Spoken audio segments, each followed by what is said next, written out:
L'objectif de l'intervention devant vous,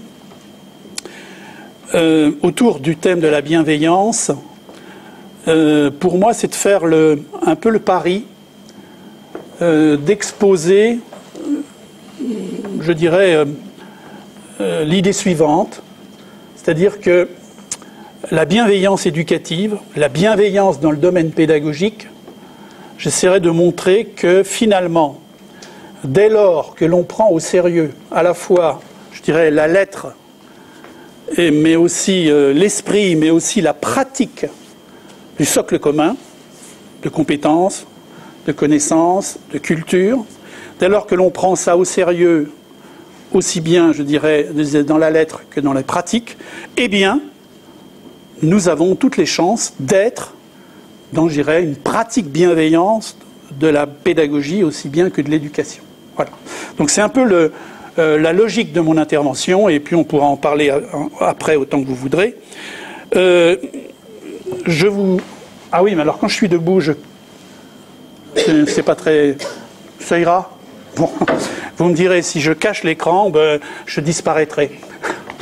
Très rapidement, le plan que je me propose d'adopter, avec tout d'abord une introduction, bien évidemment, où je dirais succinctement à la fois ce qu'il faut entendre par bienveillance et puis aussi comment cette notion, cette expression a émergé pour être extrêmement pratiquée maintenant dans le discours qu'on appelle sociétal, mais plus précisément dans le discours pédagogique et éducatif. Et puis, bon, ensuite, j'aborderai le sujet de la bienveillance pédagogique au travers de 3 points. Un premier, qui ira assez rapidement parce qu'il va aborder des choses qui sont, je pense, assez largement connues par la plupart d'entre vous. Je veux parler de la question du statut de l'erreur, mais aussi de ce qu'on appelle l'effet Pygmalion. Ce sont des choses connues depuis au moins les années 60-70. Je ne vais pas faire un point, je dirais, théorique sur ces questions, mais assez rapidement, je voudrais montrer ce en quoi ces questions restent d'actualité et totalement pertinentes au regard de ce qu'on appelle la bienveillance éducative. Deuxième partie, aborder la question de bienveillance, notation et évaluation, et en soulignant le fait que dans ce que j'exposerai et aussi dans ce qu'on devrait adopter comme discipline, si j'ose dire, c'est que, évidemment, la notation, d'une part, l'évaluation, d'autre part, sont des choses différentes, même si trop souvent, dans les discours, je dirais, dans le système éducatif, aussi bien dans les discours que dans ce que l'on écrit, et quelquefois d'ailleurs à un très haut niveau, eh bien, il arrive de parler globalement d'évaluation pour englober plusieurs pratiques, y compris la notation, ce qui ne contribue pas à clarifier, je dirais, ni la réflexion ni l'action. Enfin, dans une troisième partie qui est la plus importante, j'essaierai de regarder avec vous ce que j'appelle la logique pédagogique de la compétence, c'est-à-dire la logique qui, je dirais, structure et donne sens au socle commun, et d'examiner en quoi, je le disais tout à l'heure, la pratique du socle, si elle est bien observée, doit être quelque chose qui conduit, qui emporte la bienveillance éducative. Je prolonge le propos introductif de M. Ferrachoglou en insistant sur le fait que, à la fin de l'année dernière, qui n'est pas si éloigné que ça, puisque c'est encore le moment de vous présenter mes vœux, les meilleurs pour cette année, et de faire en sorte que cette année pour vous soit effectivement nouvelle, nul doute qu'elle le sera, nouvelle. Donc je me permets d'insister sur la publication de ces derniers textes qu'a évoqué M. Ferrachoglou, puisque ce sont des textes qui sont datés du 31 décembre 2015, qui ont été publiés au journal officiel de la République française, c'est-à-dire qui devrait être bientôt publié, je pense, au bulletin officiel de l'éducation nationale, sont des textes, des décrets et des arrêtés du 31 décembre, au journal officiel du 3 janvier 2016.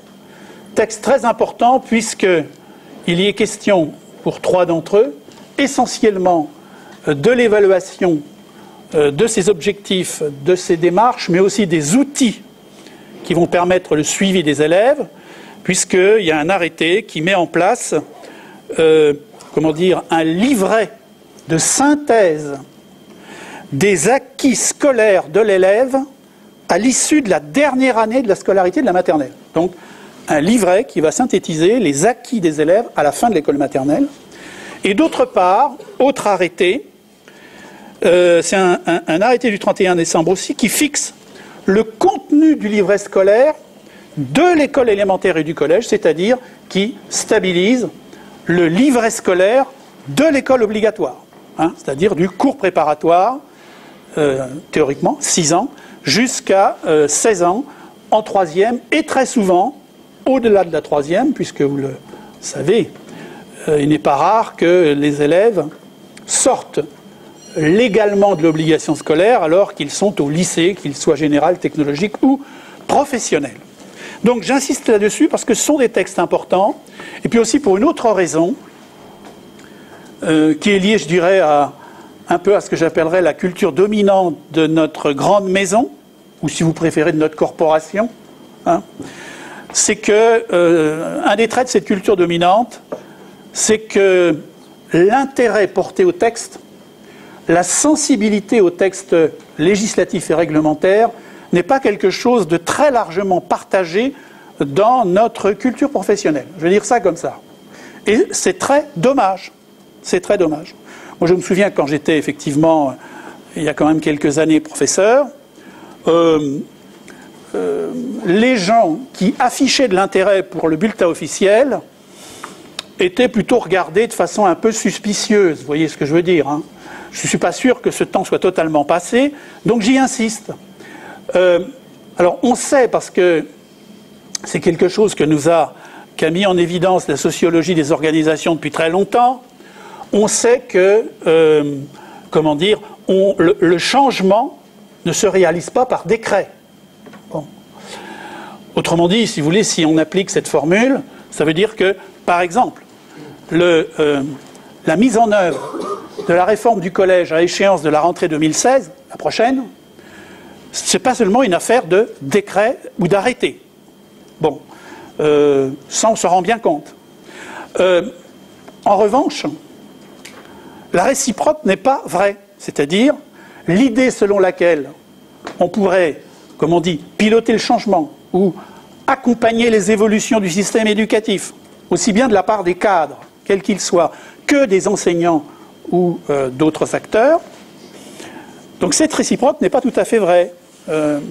Tant il est indispensable pour conduire les politiques éducatives ou les mettre en œuvre, de connaître parfaitement non seulement l'existence des textes, mais d'avoir avec eux un commerce, de proximité, une certaine familiarité, c'est-à-dire que d'être familier avec la lettre, mais aussi avec ce qu'il y a derrière en termes de sens, parce que c'est comme ça que nous serons en capacité d'être des acteurs de l'éducation nationale autonomes et responsables, c'est-à-dire que les textes balisent les espaces dans lesquels nous avons à prendre de l'autonomie et des responsabilités, d'une part, mais les textes fixent aussi un certain nombre d'objectifs à atteindre pour l'institution, mais aussi de valeurs à respecter. Donc, j'insiste là-dessus, parce que, je dirais, M. Ferrachoglu a eu la délicatesse de rappeler que mon parcours était un peu long, ce qui n'est pas très bon signe, mais qu'en même temps, j'ai eu plusieurs points de vue, comme on dit, dans le système éducatif ou sur le système éducatif. Et c'est vrai que cette question du commerce et de la familiarité, de l'aisance qu'on peut avoir avec les textes qui sont des textes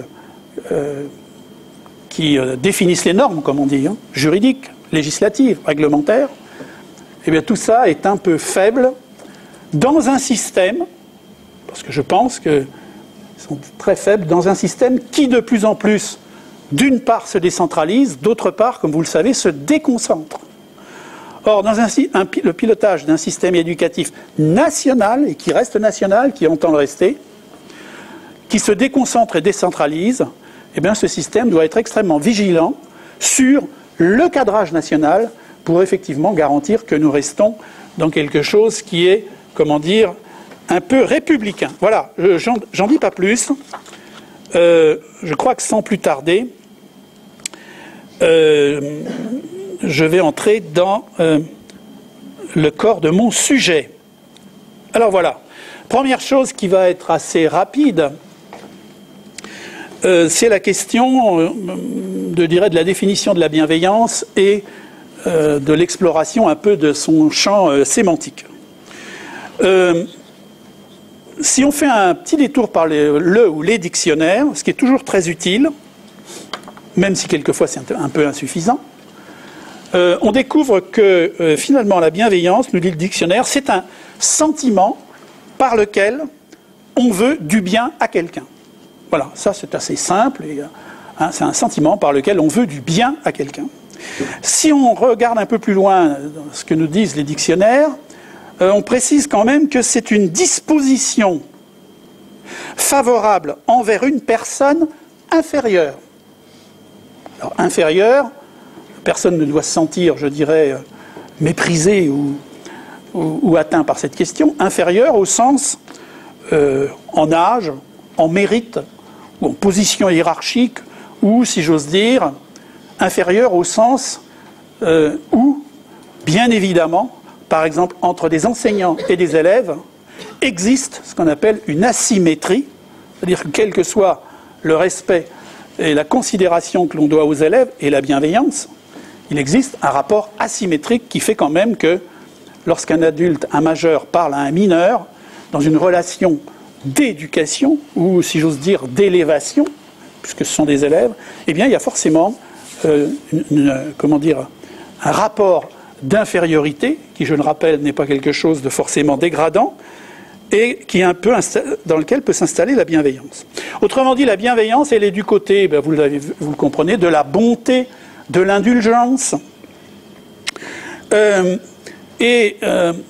qui doit attirer notre attention, c'est qu'elle appartient, en élargissant un peu le propos, elle appartient à un champ sémantique dans lequel on peut rencontrer des notions un peu proches, cousines, voisines, telles que la complaisance, telles que la compassion, telles que la compréhension, et pourquoi pas la tolérance, et pourquoi pas la mansuétude.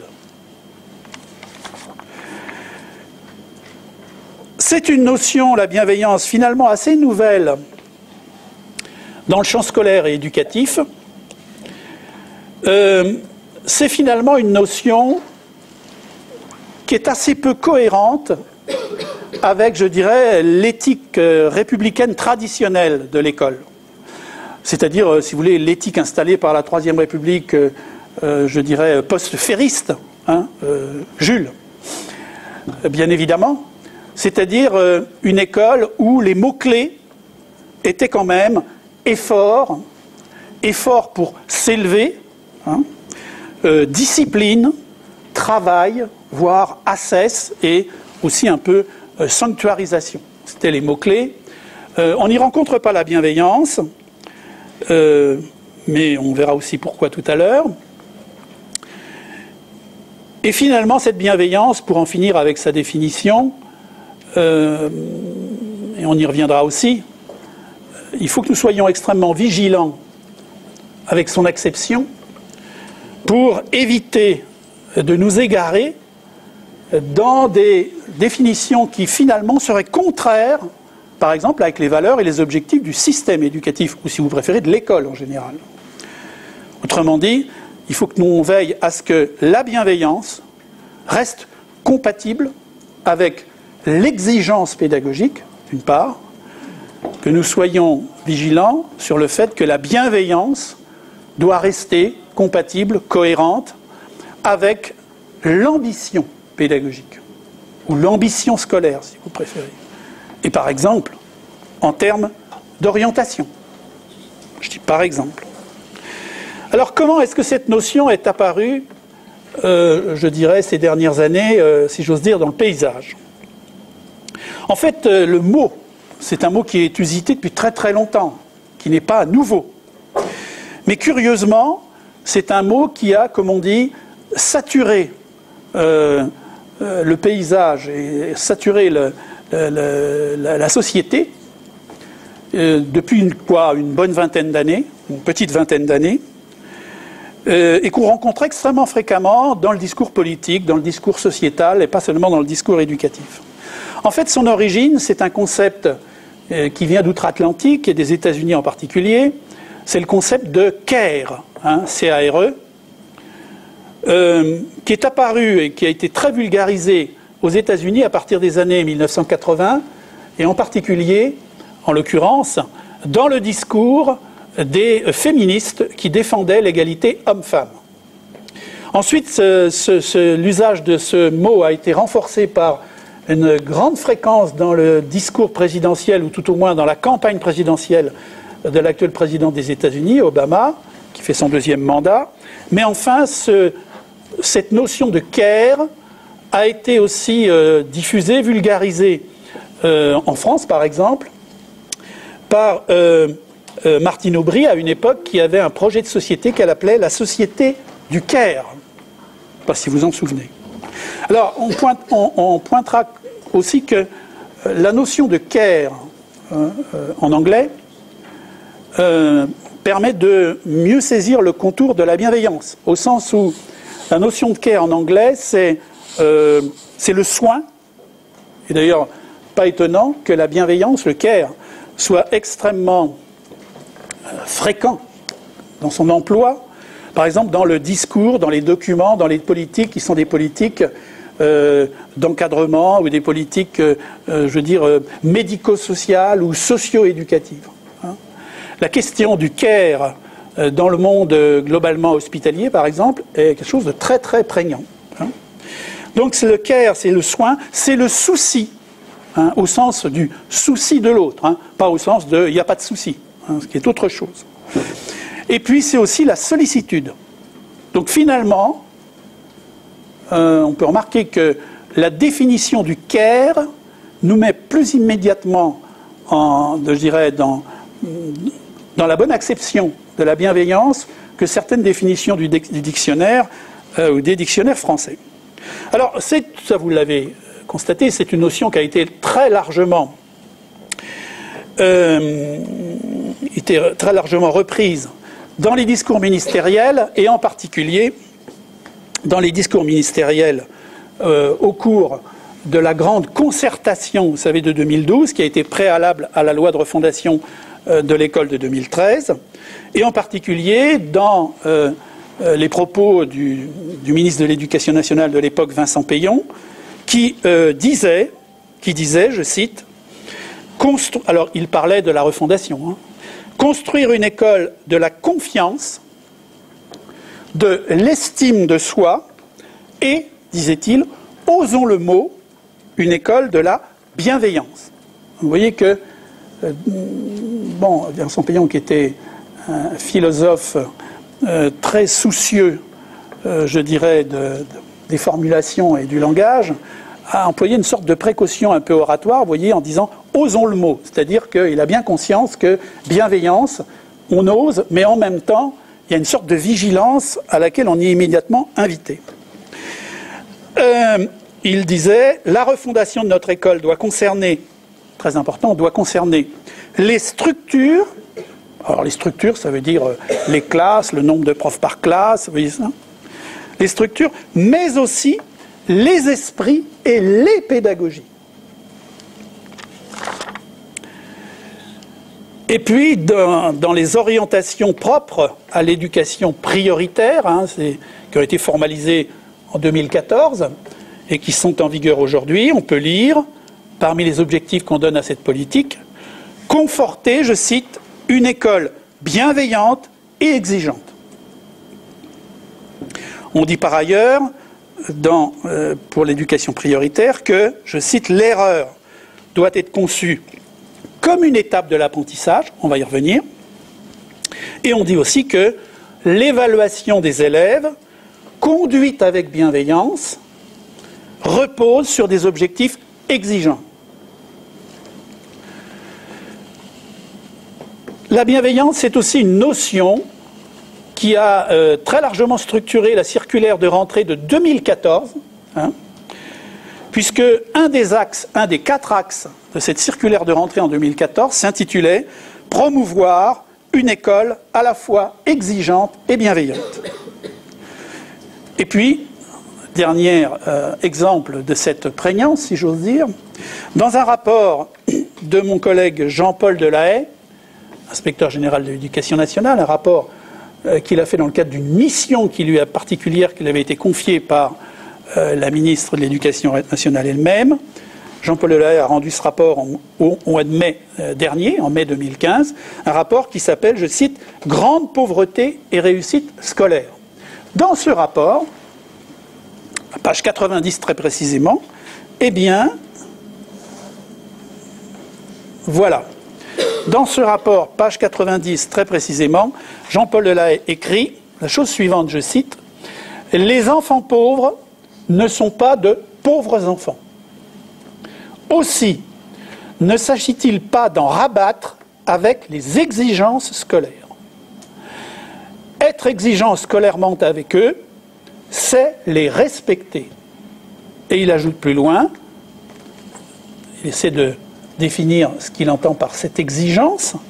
L'exigence est la recherche de l'activité intellectuelle qui fait progresser dans la maîtrise des connaissances et des compétences, et elle impose de la rigueur.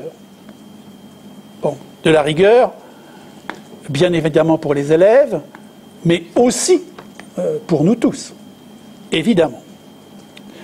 Autrement dit, au terme de ce paragraphe, de cette première partie, vous l'avez compris, ce que j'ai essayé de mettre en évidence et qui est extrêmement prégnant, c'est l'idée que la bienveillance est toujours associée à l'exigence.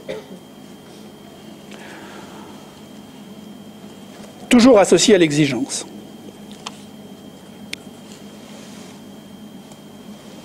Alors, je passe maintenant, je dirais, au-delà de cette introduction au sujet lui-même. Et tout d'abord, dans cette première partie sur la bienveillance pédagogique, je veux dire quelques mots sur bienveillance et statut de l'erreur.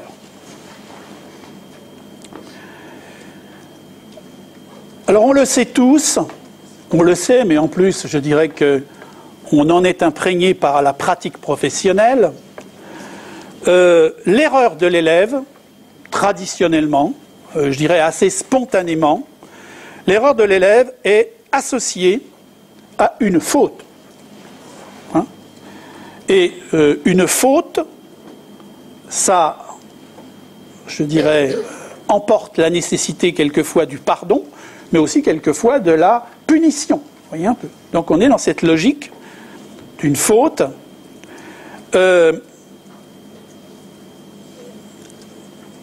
Et regarder l'erreur sous l'angle de la faute, ce n'est pas la même chose que regarder l'erreur, je dirais, sous l'angle, comme on le dira ensuite, de quelque chose qui fait partie de la démarche d'apprentissage.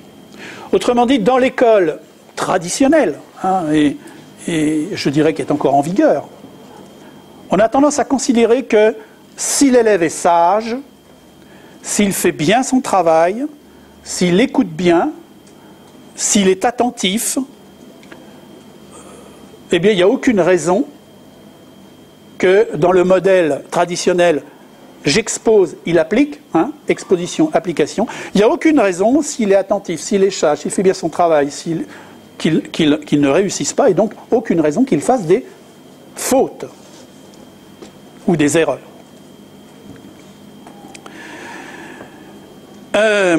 Autrement dit, l'élève ne peut pas se tromper, et s'il le fait, c'est donc uniquement de sa faute.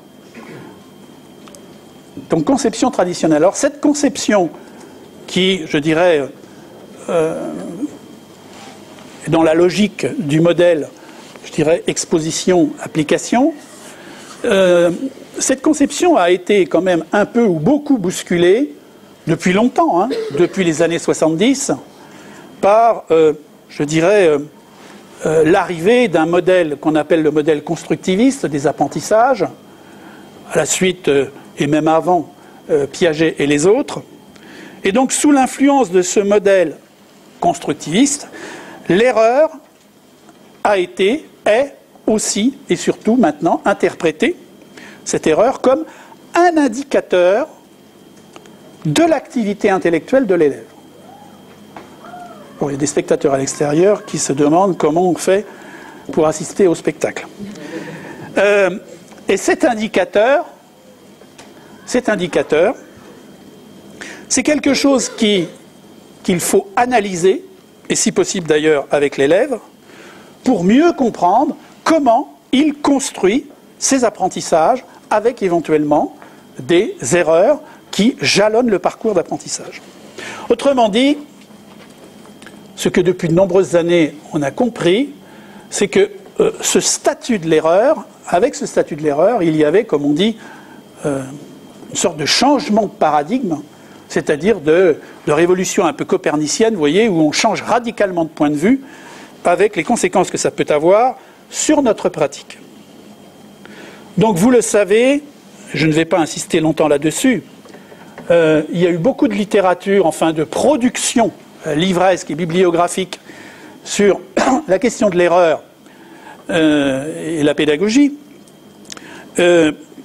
Illustrations, si vous êtes intéressés, sont même des références qui sont anciennes, mais qui sont toujours intéressantes, et en particulier le livre de Jean-Pierre Astolfi qui s'appelle « L'erreur, un outil pour enseigner ». Jean-Pierre Astolfi, qui vous le savez, a fait beaucoup de didactique, et en particulier didactique des sciences.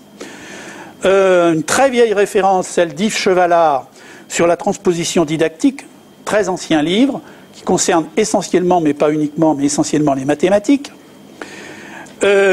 Aussi, pour les mathématiques, le petit livre extrêmement connu de Stella Baruch qui s'appelle « L'âge du capitaine ».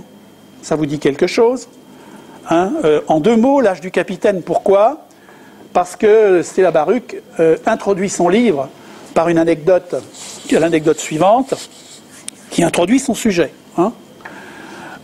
On prend des élèves, je ne sais pas, de CM1, de CM2, de CM1 par exemple, et on leur dit, voilà le problème auquel tu vas devoir trouver une solution.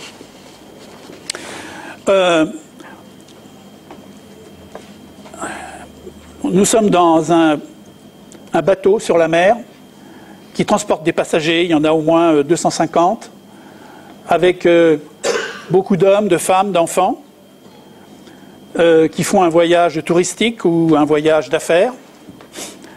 Et puis, la mer est extrêmement agitée. On est encore à 2500 km de New York. Le temps se gâte. Chacun développe de l'inquiétude. L'équipage encadre les passagers du mieux qu'il peut. Quel est l'âge du capitaine ? Et là, les élèves...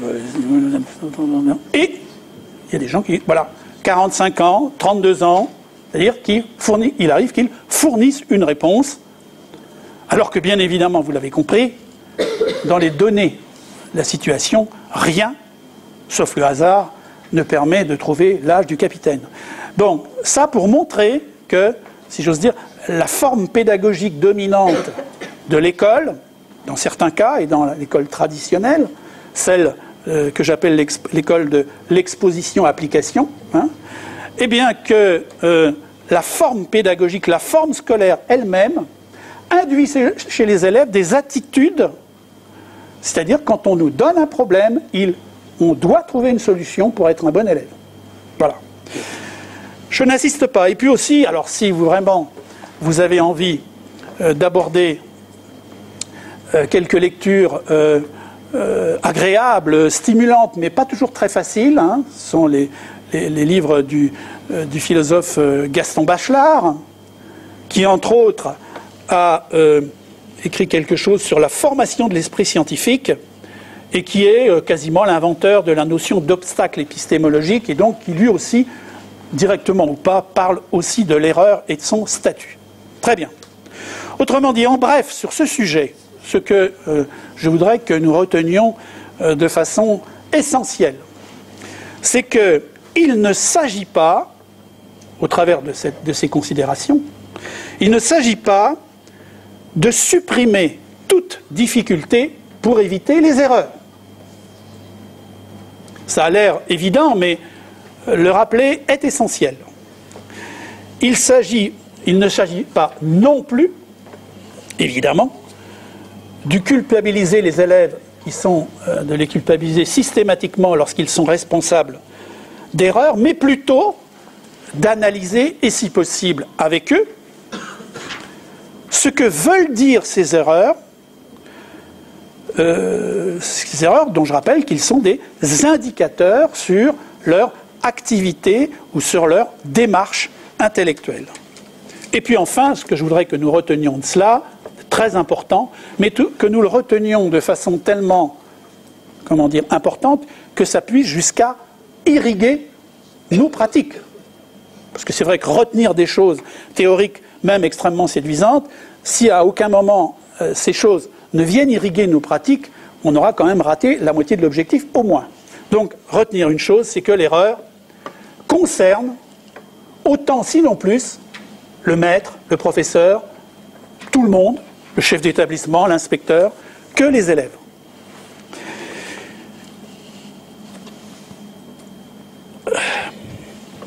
Second point, là aussi qui est très connu par tous, de façon, je dirais, formelle ou de façon un peu implicite, c'est ce qu'on appelle l'effet Pygmalion. Alors, en deux mots là-dessus, sur ce qui est un peu de l'ordre, je dirais, du mythe, puisqu'on est là sur une origine un peu, enfin tout au moins l'appellation Pygmalion sur une origine antique. Pygmalion était un sculpteur chypriote de l'Antiquité, et comme sculpteur, il avait un jour sculpté, une statue, alors là, UE pour le coup, et pas UT comme dans l'éclaireur, une statue de femme d'une beauté aussi surprenante qu'absolument irrésistible. Voilà. Alors, je vous laisse un peu là. Bien. Et une statue tellement réussie et tellement belle que il en est tombé éperdument amoureux de cette statue, et que très logiquement, il a demandé aux dieux, au pluriel, de donner vie à sa statue, parce que bon, c'était... Voilà. Alors, parmi les dieux, il y en a une qui était tout à fait dédiée à cette tâche, qui s'appelle Aphrodite, et finalement, elle l'a exaucée, et cette statue est devenue véritablement une femme pour le plus grand plaisir de Pygmalion. Bon, on ferme la parenthèse de cette origine un peu mythique. Ensuite, pour parler de l'effet Pygmalion. Alors, fort de cette origine un peu mythique, deux psychologues dans les années 60 aux États-Unis, qui s'appelaient Rosenthal et Jacobson, ont mis en évidence ce qu'ils ont appelé l'effet Pygmalion. C'est-à-dire, en deux mots, ils ont fait de multiples expériences, mais je vous le fais très court. L'idée, si je la transpose par exemple dans un établissement scolaire, un collège, ce serait à la rentrée scolaire, je ne parle pas de cet établissement et de la façon dont il est dirigé, non. Non, je le dis tout de suite. À la rentrée scolaire, je suis chef d'établissement, ici ou ailleurs, et bien évidemment, très en amont de la rentrée, j'ai fabriqué les classes, par exemple de 6e. Et lors de la réunion de rentrée, vous êtes tous les enseignants et les acteurs essentiels de l'établissement, et je vous dis, voilà, j'attire votre attention sur le fait que j'ai fabriqué deux classes de 6e, entre autres, une 6e A et une 6e B. Dans la 6e A, j'ai mis 25 élèves qui sont, sur la foi de leur dossier, de ce que l'on m'en a dit, d'excellents élèves qui devraient vous apporter beaucoup de satisfaction, et ainsi de suite. Bon, vous voyez, présent. Et puis, j'ai fabriqué une 6e B avec 25 élèves aussi qui, là, sont des élèves qui, pour la plupart, sont quand même dans des difficultés, voire de très grandes difficultés. Donc, j'attire votre attention sur, je dirais, le soin que vous aurez à apporter à, à encadrer et à enseigner ces élèves. Et puis voilà, je ferme la parenthèse, je parle d'autre chose. Et puis on a un rendez-vous à la fin du premier trimestre au conseil de classe. Et là, quand on écoute attentivement ce qui se dit dans le conseil de classe, de la part des enseignants et des autres, eh bien, on découvre que, je dirais statistiquement, la 6e A, effectivement, comme on nous l'avait annoncé, est quand même une 6e extraordinaire, avec un taux de réussite surprenant. Enfin, voilà, c'est... Et puis, évidemment, la 6e B, alors là, c'est pas du tout la même chose. Là, on a beaucoup d'élèves, sinon tous, qui sont dans des difficultés qui sont d'ores et déjà extrêmement préoccupantes quant à la perspective de la fin de l'année scolaire. Ce qu'il faut savoir, et que je n'ai pas dit pour l'instant, c'est que quand j'ai fabriqué ces deux classes, j'ai mis 50 noms dans un chapeau et je les ai fabriqués de façon aléatoire. Autrement dit, dans chacune des classes, il y avait une répartition totalement aléatoire des élèves, et qu'ils soient réputés en difficulté ou en réussite, c'est statistiquement équivalent.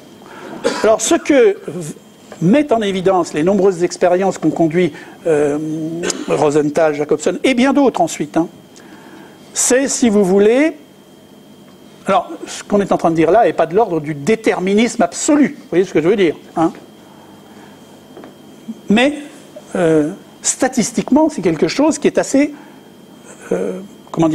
vérifiable et qui doit attirer notre attention. L'idée, c'est que les croyances, les attentes que nous avons à l'endroit des élèves, alors évidemment, si ces attentes sont immensément positives, ça ne pose pas un grand problème, tout le contraire même, on n'en parlerait pas. Mais lorsque la statue, plutôt que d'être immensément belle, est immensément moins belle, si vous voyez ce que je veux dire, là, ça peut commencer à poser un problème. C'est-à-dire que quand on lui donne vie, ce qui apparaît est tout simplement la concrétisation, l'incarnation de ce que, théoriquement, nous avions conçu. C'est ça la puissance du mythe.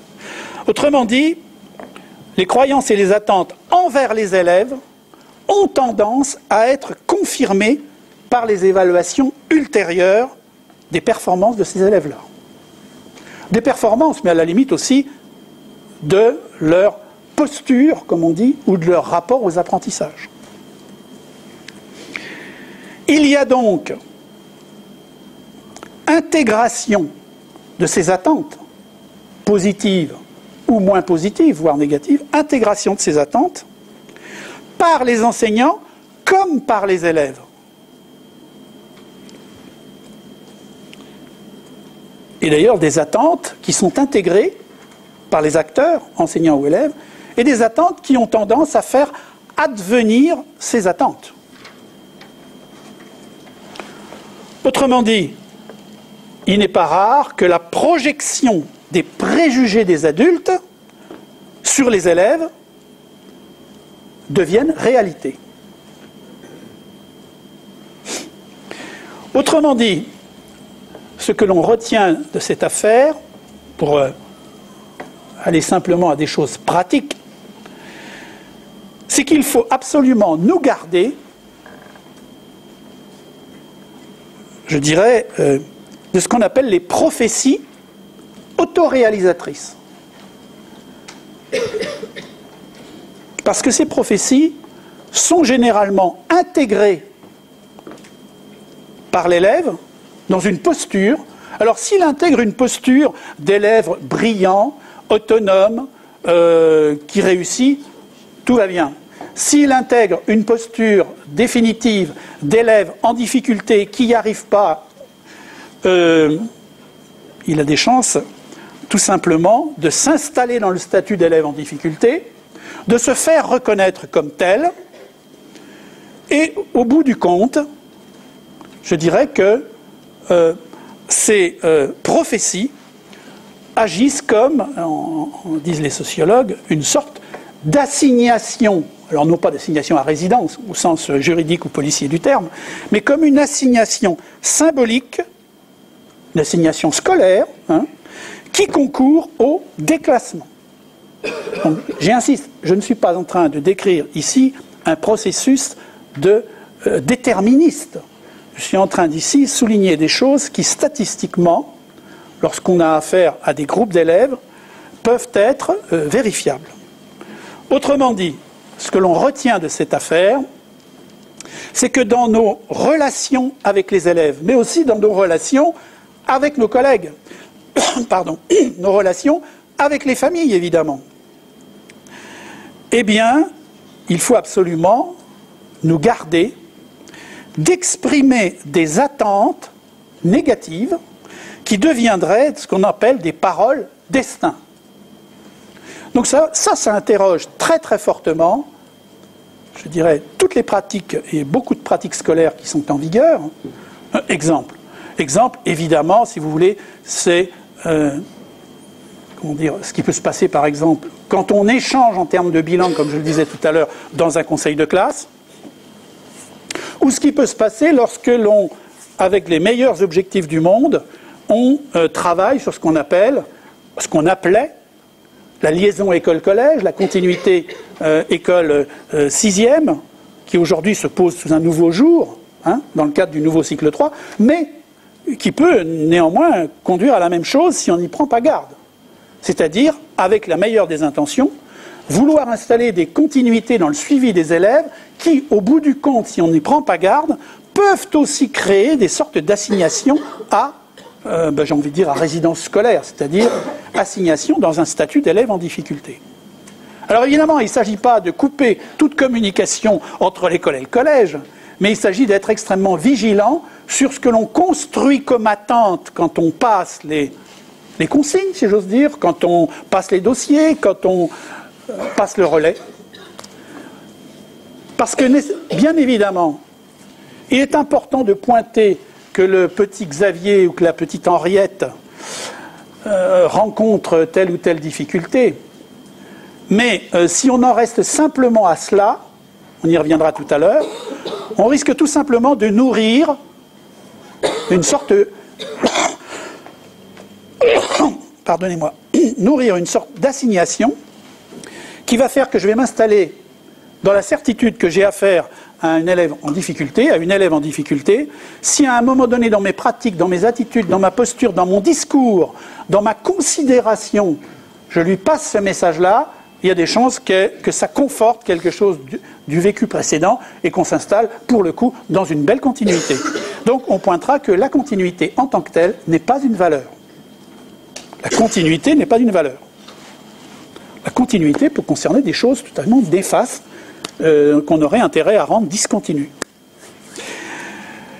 Conseil de classe, si vous voulez, conseil de classe, moi je fais appel à de très anciens souvenirs, d'une époque non pas néolithique, mais pour le pédagogique peut-être. Je me doute que maintenant c'est plus du tout comme ça, mais je vous le dis quand même. Vous savez, les figures du conseil de classe, où avec les meilleures intentions du monde, on échange des informations. Et vous avez un professeur à propos de tel élève qui dit écoutez, voilà, c'est la fin du premier trimestre de 6e, je suis d'ores et déjà très inquiet parce que, bon, je ne sais pas, mais comment il est arrivé là, cet élève, on a l'impression qu'il n'est pas allé à l'école avant, il n'est pas intéressé par la discipline scolaire, il ne fait absolument pas son travail, il est inattentif, il regarde toujours dehors, il discute avec les voisins. D'ailleurs, je me demande s'il n'est pas un peu fourbe, parce que peut-être... Et à ce moment-là, il y a quelqu'un qui dit « Oui, non, mais comment tu dis qu'il s'appelle ?»« Oui, mais ça ne m'étonne pas. Il y a 3 ans, j'ai eu sa sœur. C'était pareil. » Et là, vous avez toujours une collègue très vénérable, ou un collègue très vénérable, ce serait mon rôle aujourd'hui, qui dit moi, j'ajoute que... Il y a 20 ans, j'ai eu sa mère, c'était pire. Voilà, bon. Alors, évidemment, ça n'existe pas, ça. Ou alors dans des BD à la prof, vous voyez, mais ça n'existe plus dans la réalité. Mais on retiendra quand même que ce type d'attitude, ce type d'échange d'informations est complètement dans l'ordre de l'effet Pygmalion. Et quand il s'agit d'assigner un élève à la réussite extraordinaire, ça pose de problème à personne. Mais vous comprenez bien que, dans le cas contraire, ça peut commencer à être inquiétant. Bon, ça c'était des choses anciennes et somme toute assez connues, assez simples, mais qu'il faudrait quand même que nous puissions inscrire à la fois dans notre déontologie, mais aussi de façon délibérée dans nos pratiques. Une sorte de vigilance sur le statut de l'erreur, sur les paroles destin. Bienveillance, notation et évaluation. Alors je vais aller droit au but, je vous l'annonçais d'entrée. Tout au long de cet exposé, je m'exprime en soutenant l'idée qu'on ne peut pas parler invariablement et de notation et d'évaluation pour désigner la même chose. Ce qui malheureusement existe quelquefois, et même dans, je dirais, les écrits ou les discours officiels, c'est-à-dire où on parle d'évaluation, aussi bien pour parler de ceci que de la notation que d'autres choses. Moi je crois qu'on a intérêt, non pas par purisme, à distinguer les choses, mais on a intérêt quand même à les distinguer pour éviter de se dire que tout est dans tout et que par conséquent, il n'y a aucun problème, ça fait longtemps qu'on le fait. Hein. C'est pas si sûr que ça. Moi je retiens que la notation, qu'on le veuille ou non, est une pratique qui vise à réaliser un classement dans un groupe d'élèves, au regard, je dirais, d'un référentiel qui reste le plus souvent totalement implicite. C'est-à-dire, attribuer une note, c'est classer les élèves par rapport à un ensemble, un groupe, et c'est les classer sans expliciter véritablement les raisons de ce classement. Et c'est comme ça que, la plupart du temps, la notation, au bout du compte, donne des résultats en forme de courbe de Gauss. Hein. Donc moi j'en parle à mon aise parce que je ne suis pas du tout matheux, mais vous le savez, la courbe de Gauss, c'est quelque chose qui est la courbe en cloche, hein, c'est-à-dire quelque chose qui est merveilleusement symétrique comme ça. C'est-à-dire qu'il y a un certain nombre d'élèves qui sont avec de très faibles notes, un certain nombre à l'autre extrémité qui sont avec, assez faiblement, en effectif, qui sont avec des très bonnes notes. Puis au milieu, une sorte, je dirais, de notes contenues dans une sorte d'écart type. Voilà. Et à partir du moment où j'ai noté un contrôle d'histoire géo, un devoir de maths, ceci, cela, et que j'obtiens cette merveilleuse symétrie gaussienne, je considère que j'ai bien travaillé. Hein? Si j'obtiens quelque chose qui est comme cela, point, c'est-à-dire j'ai 80% qui ont au-dessus de 16, et puis les autres plutôt en dessous de 10, on va commencer à se dire, il y a un souci là. Il a une notation qui est curieuse, bon, ça commence à interroger. Alors, évidemment, si on obtient ça, on dit, mon Dieu, c'est un prof d'une sévérité, il a des attentes absolument illégitimes à l'égard des élèves. Autrement dit, si vous n'êtes pas dans la courbe de Gauss, vous avez toutes les chances qu'on vous interroge sur vos pratiques. Curieusement, si vous êtes dans la courbe de Gauss, on ne vous interroge pas. Hein? Alors qu'on sait, alors tout simplement, s'agissant de la notation de la courbe de Gauss, partir d'une considération extrêmement simple, puisqu'on classe, tout le monde ne peut pas être le premier. Bon, tout le monde ne peut pas être le premier, ça dit déjà beaucoup de choses. Alors derrière tout cela, derrière la notation, il y a plusieurs questions. Alors d'abord, il y a une question très ancienne, qui appartient à une micro-partie de la science qui s'est appelée, mais que vous connaissez, la docimologie, c'est-à-dire une sorte d'étude critique de la pratique de la notation. La docimologie, en particulier de la part d'un psychologue d'entre-deux-guerres, hein, des années 30, qui s'appelait Henri Pierron, P-I-E accent aigu, R-O-N. Si vous tapez Henri Pierron, vous verrez, vous trouverez plein de choses. C'est un psychologue qui a fait, entre autres, beaucoup d'études de psychologie expérimentale à propos de, j'ai envie de dire, la pertinence de la note, pertinence de la notation. Autrement dit, une des questions qu'il se posait, c'est en quoi est-elle pertinente, en quoi est-elle stable, c'est-à-dire fiable. Par exemple, je pense que si on fait un sondage d'opinion dans cette salle, nous serons un certain nombre à considérer, avec peu de chances de nous tromper, que, évidemment, quand on note des mathématiques, de la science physique ou de la géométrie, je pense qu'entre vous et moi, allez, à un demi-point près, ça va tomber pile poil. Qu'en revanche, quand on note un devoir de français, de production d'écrit, si vous préférez, et quand on note plus tard de la philosophie, alors là, tout est possible. Hein, entre vous et moi, on peut avoir entre 4 et 16. Ça, c'est parfaitement faux, c'est une idée reçue que Flaubert, en son temps, n'avait pas pointée, mais qui mériterait de figurer à son dictionnaire.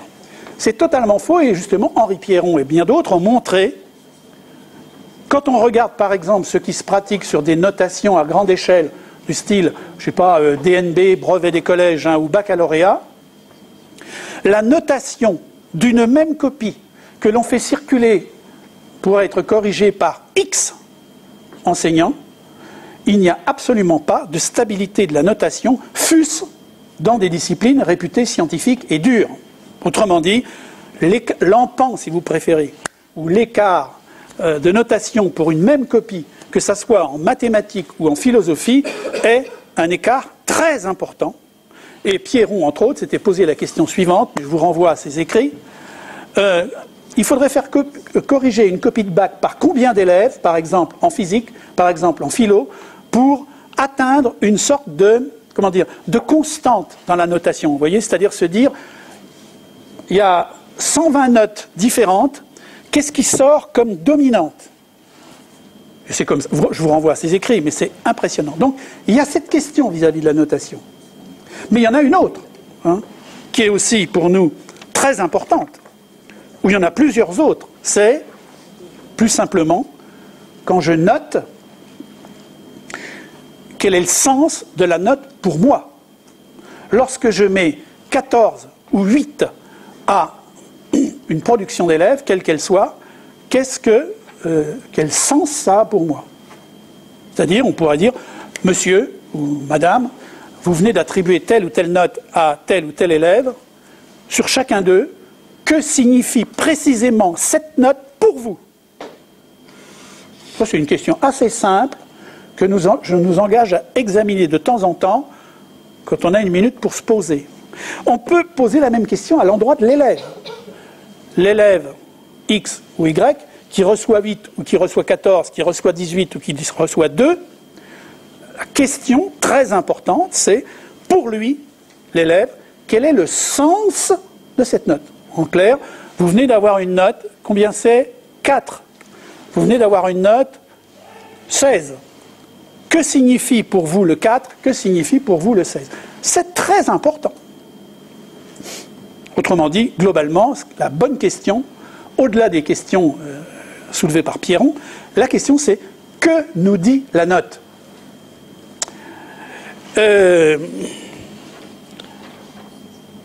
Alors, ce qu'elle nous dit, il n'est pas sûr que ce soit toujours dans l'ordre de la bienveillance. Point de suspension. Hein? Et à cet égard, et sans démagogie aucune, hein, parce que moi je suis en train de nous inviter à un regard critique, critique au sens philosophique du terme, hein, sur une pratique qui s'appelle la notation. Qu'on ne se méprenne pas. Je ne suis pas en train de dire hein, que demain, toutes affaires cessantes, on va arrêter de noter parce que c'est pas bien. C'est pas ça que je dis. Nous devons, puisque de toute façon les textes dont qu'on vient de vous parler avec M. Ferrachoulou, les arrêtés et les décrets, continuent de faire exister les deux. La notation, l'évaluation des élèves par les compétences. D'accord? Pour moi, l'idée, c'est pas de dire c'est pas bien de noter, demain, il faut arrêter. Non, si vous voulez avoir ce type de discours un peu teinté de démagogie et de facilité, il ne fallait pas m'inviter. Non, je pense qu'on est fondé à pratiquer la notation, mais ce faisant, il faut absolument qu'on soit clair sur ce que ça signifie. Et que donc, tout en notant, on garde une certaine vigilance, je dirais, déontologique. hein, et tout simplement pédagogique.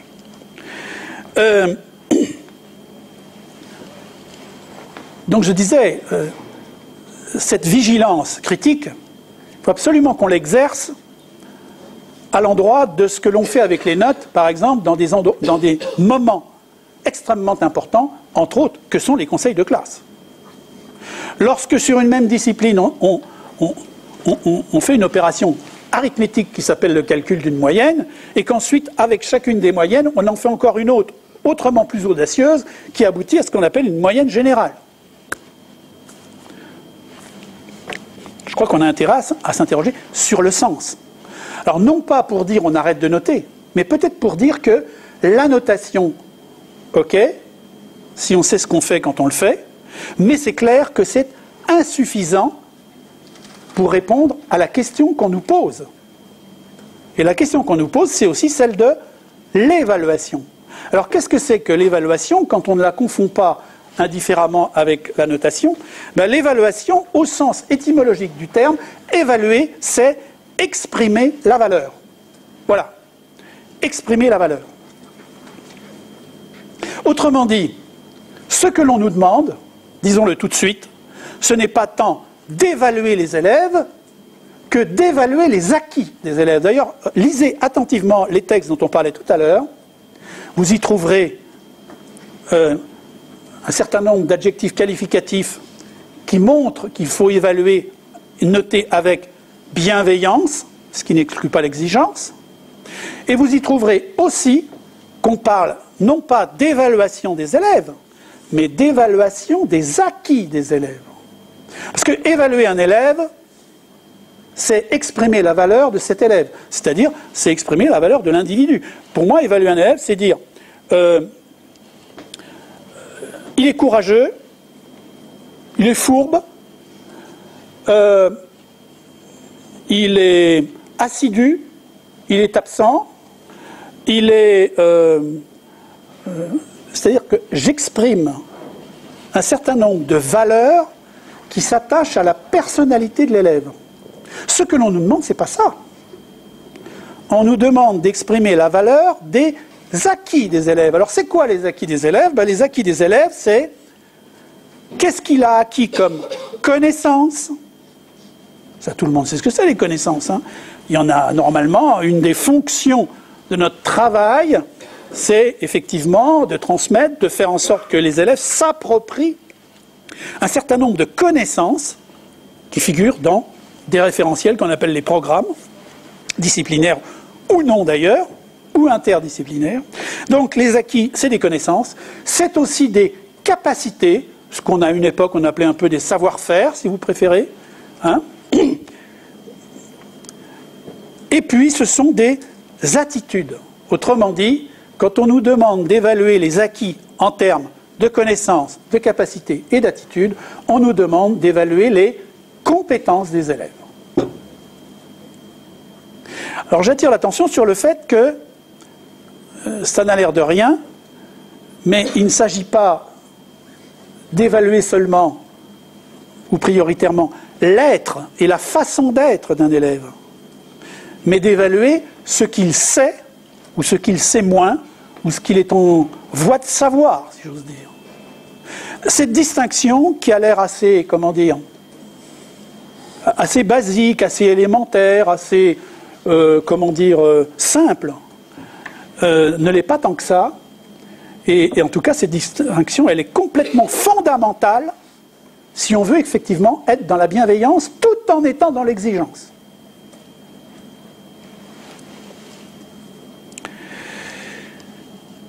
Ce qui nous amène, vous le comprenez, avec la question de l'évaluation de la compétence, à la logique du socle. Parce que la logique du socle, hein, dont je rappelle le socle, quelque chose d'un peu ancien, enfin relativement, puisque le socle, il a été refondé, si j'ose dire, et stabilisé par un décret du 31 mars 2015, mais précédemment, le socle, dans une version antérieure, mais qui était néanmoins, qui appartenait à la même logique de la compétence, le socle a déjà été décrétée, si j'ose dire, par un décret du 11 juillet 2006. Autrement dit, depuis une dizaine d'années, nous sommes dans la logique du socle commun de connaissances et de compétences, et maintenant de culture.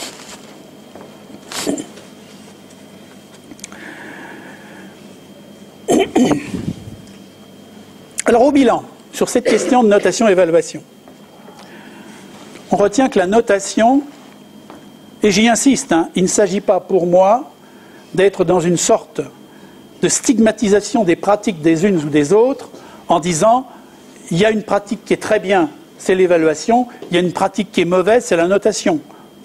Parce que d'abord, la notation n'est pas forcément en soi une mauvaise pratique, elle peut le devenir, et par ailleurs,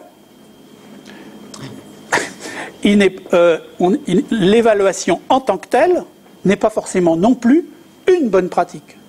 On peut imaginer, on parlera plus tard, une évaluation des compétences qui emporte un certain nombre de travers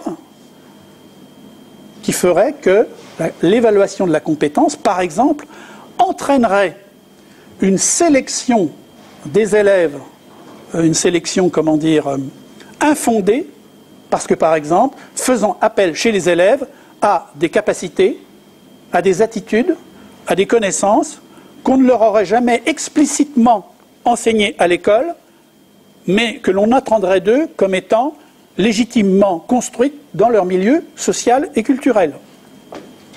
En clair, si avec la meilleure des intentions, j'évalue des compétences d'élèves que jamais l'école, nous, n'avons contribué à construire chez lui, eh bien, nous utilisons l'évaluation des compétences pour faire ce qui aboutira au bout du compte à une sorte de sélection plus sociale que scolaire. Vous voyez ce que je veux dire? Donc je ne suis pas dans la morale. Je ne suis pas en train de dire s'il y a quelque chose de bien et il y a quelque chose de pas bien. Je suis en train de dire, voilà, la notation appelle à un classement avec un référentiel, comme l'a dit implicite, et la notation, c'est « je me situe par rapport aux autres », en général ceux de la classe. L'évaluation, elle est dans la logique des acquis, connaissances, capacités, ainsi de suite. Et elle est référée, cette évaluation, au socle, mais aussi au programme. Et là, c'est pas « je me situe par rapport aux autres », c'est « je me situe par rapport à moi-même », chronologiquement, et je me situe par rapport au référentiel, c'est-à-dire au socle et au programme, qui, eux, et encore plus aujourd'hui qu'hier, puisque vous le savez, le socle a été officialisé par un décret du 31 mars 2015, mais les programmes cohérents avec le socle viennent d'être publiés, là, fin de l'année 2015, et ces programmes, qui sont dans une recherche de cohérence avec le socle, ces programmes contiennent un certain nombre d'attentes à l'endroit des élèves, des attentes qui s'expriment en termes de connaissances, de capacités et d'attitudes, autrement dit de compétences. Autrement dit, la logique du socle, la logique de la compétence, est plutôt du côté de la bienveillance, au sens où elle explicite le référentiel, c'est-à-dire les attentes, au sens où l'élève est essentiellement situé par rapport à lui-même, mais pas forcément par rapport à l'ensemble d'un groupe. Ce qui n'est pas du tout la même posture scolaire. Alors, et ben voilà, j'en arrive là, à la bienveillance et logique pédagogique de la compétence.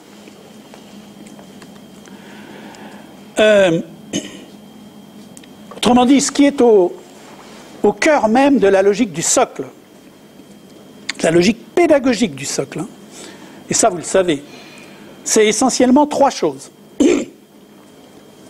C'est d'abord l'idée que les apprentissages comme les évaluations, comme l'enseignement, obéissent maintenant à un rythme triennal, c'est-à-dire sur des cycles de 3 ans, et plus seulement à l'échelle d'une temporalité annuelle.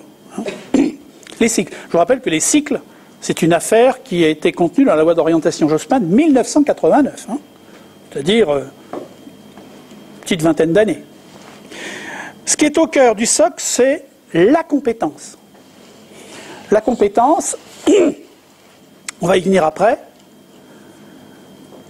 c'est quelque chose d'ailleurs qui n'existe pas seulement dans le monde scolaire, vous le savez bien, mais aussi dans le monde extérieur, qu'on soit dans l'industrie et les services. La compétence est une logique de gestion des ressources humaines que tout le monde connaît. Et puis, troisième terme qui est au cœur de la logique du socle, c'est la pluridisciplinarité. Pluridisciplinarité, d'ailleurs, on va y venir ensuite, dans le décret, puisque dans le décret du 11 juillet 2006, le premier décret qui a institué le socle, on lisait la chose suivante, on disait « Chaque compétence qui le constitue, c'est-à-dire le socle, qui le constitue, requiert la contribution de plusieurs disciplines et, réciproquement, une discipline contribue à l'acquisition de plusieurs compétences. » Donc, on voit bien que ici, la logique du socle n'est pas une logique qui, efface totalement la question des champs disciplinaires, mais la logique du socle est quelque chose qui s'installe non plus uniquement dans la logique des programmes à enseigner, mais essentiellement dans la logique des attentes à l'endroit des élèves, en termes d'acquis scolaires. Alors finalement, qu'est-ce qu'une compétence? Écoutez, qu'est-ce qu'une compétence? Tout d'abord, je voudrais dire une chose assez simple, mais dont il faut qu'on soit persuadé, c'est que la compétence n'est pas un objet pédagogique non identifié qui surplomberait, je dirais, nos pratiques dans une sorte de zone nuageuse assez informelle et imprécise. Pas du tout. D'aucuns aimeraient nous faire croire cela. La compétence, c'est quelque chose de parfaitement stabilisé, aussi bien dans sa définition que dans ses pratiques. C'est stabilisé dans le monde scolaire, on va le voir tout de suite, mais c'est stabilisé dans le monde de la recherche. Si vous regardez les bulletins de l'IFE, de l'Institut français d'éducation ex-INRP, si vous regardez je ne sais quel département des sciences sociales des universités, vous verrez que la recherche, l'université, produit des définitions, une définition de la compétence qui est assez constante et qui est, si j'ose dire, universellement reconnue, outre-Atlantique, en Europe, en Asie et ailleurs. Donc ce n'est pas un machin non identifié, comme souvent on voudrait nous le faire croire. D'ailleurs, je vous renvoie à propos de cela, là, pendant les prochaines vacances d'hiver, comme il y aura peu de neige, emmenez la tablette ou ce que vous voulez, et puis pendant les vacances, enfin vous pouvez le faire avant, je vous renvoie à un dossier justement de l'IFE. L'IFE produit régulièrement des dossiers de veille, ça s'appelle comme ça. Il y en a un qui est paru en septembre 2014, c'est le dossier de veille numéro 94 de l'IFE, et il s'appelle, je cite, « Évaluer pour mieux faire apprendre ». Là, vous trouverez une définition stabilisée, qui est celle qu'on va voir maintenant, de la compétence. Mais vous trouverez aussi une idée très importante, j'ouvre la parenthèse, c'est que la question de la compétence, contrairement à ce qu'on croit trop souvent, ne concerne pas que l'évaluation. La question de la compétence concerne d'abord, avant l'évaluation, concerne l'enseignement et l'apprentissage. Parce que vous savez, il y a une sorte d'expression assez courue, partagée, convenue dans l'institution, c'est ah oui, on évalue par les compétences. Oui, non mais si on évalue par les compétences, tout au moins on sera légitime à le faire lorsque, en amont de cela, on aura enseigné et fait apprendre par les compétences. Ah, zut, ça se gâte. Rien n'est simple. Donc voilà, alors, que nous disent les textes? Parce que justement, c'est l'illustration de ce que je vous disais en introduction. On a toujours intérêt, non pas à être un obsédé textuel, hein, et à se dire, voilà, j'ai un texte, j'applique absolument ce qu'il y a dedans et je suis sûr d'être dans la vérité. C'est pas ça la question. C'est quand même que les textes balisent un certain nombre d'espaces dans lesquels on peut travailler en sécurité. Enfin, que disait le décret du 11 juillet 2006 à propos de la compétence, hein, j'insiste, ce décret il a été abrogé, remplacé par celui du 31 mars. Mais je fais une mise en perspective un peu historique pour les besoins de la démonstration, pour montrer d'abord que la nouveauté est relative, que nous ne sommes pas dans un système qui change tout le temps, comme on dit. Non, il y a des choses qui changent, bien évidemment, qui évoluent, qui sont nouvelles. Mais au fond, il y a aussi des choses qui sont assez continues, pérennes. C'est plutôt rassurant. Alors, qu'est-ce qu'on disait ? Eh bien, voilà ce qu'on disait en 2006. Maîtriser le socle commun, c'est être capable de mobiliser ses acquis dans des tâches et des situations complexes, à l'école, puis dans sa vie. Ça, c'est extrait, donc, du décret du 11 juillet 2006. Alors, le décret, hein, il est long comme ça, 2 lignes et demie. Mais après, il y a une annexe de plusieurs pages. Et dans l'annexe, on y trouve ça. Et puis on dit, dans ce décret, dans l'annexe, chaque grande compétence du socle est conçue comme une combinaison de connaissances fondamentales, c'est moi qui souligne, hein, connaissances fondamentales pour notre temps, de capacité à les mettre en œuvre dans des situations variées, mais aussi d'attitudes indispensables tout au long de la vie, point de suspension. Voilà la définition qui est donnée dans le décret de ce qu'est la compétence, une définition extrêmement précise, qui est validée, hein, et je veux dire, on n'a pas à se demander si c'est bien ça la compétence. Oui, c'est ça, voilà, ça c'est acquis. Ça veut dire que si on a envie de se prendre la tête en conseil pédagogique pendant de longues heures, éventuellement en conseil d'administration pour faire joli, hein, c'est pas la peine de créer des commissions pour définir ce que c'est que la compétence. C'est déjà fait, voilà. Donc, il vaut mieux se mobiliser sur d'autres choses qui sont, celles-là, non pas définies et qu'il faut absolument qu'on travaille. Donc ici, vous voyez, j'ai souligné les mots-clés. J'aurais pu souligner combinaison, hein, parce que vous voyez, ça veut dire qu'on est dans quelque chose de complexe. Il y a à la fois des connaissances, à la fois des capacités, à la fois des attitudes. Et puis, tout cela, cette combinaison, elle est mobilisée par l'acteur dans des situations variées. Hein ? Situations variées. Ça, c'est ce qu'on disait en 2006. Voilà ce qu'on dit en 2015, dans le décret du 31 mars. Et là, pour le coup, si d'aventure, le décret du 31 mars 2015, vous avez malencontreusement échappé. Ça peut arriver, vous savez, bon, une sorte de carence dans la vigilance du quotidien. Ce qu'il faut savoir aussi, c'est qu'on peut toujours aller le retrouver. Ce ne sont pas des choses qui s'évaporent. Hein. Les décrets, c'est de la norme, c'est dur. On le retrouve facilement. Vous tapez décret du 31 mars 2015, socle, point de suspension, crac, vous l'avez à l'écran. Eh bien, ce qu'on dit, c'est l'élève engagé dans la scolarité apprend à réfléchir, à mobiliser des connaissances, à choisir des démarches et des procédures, c'est-à-dire des capacités, ce qu'on appelait comme ça ailleurs, adaptées, pour penser, pour résoudre un problème, pour réaliser une tâche complexe ou un projet, en particulier dans une situation nouvelle ou inattendue. Donc, c'est vrai, ce n'est pas le même texte exact que 10 ans précédemment.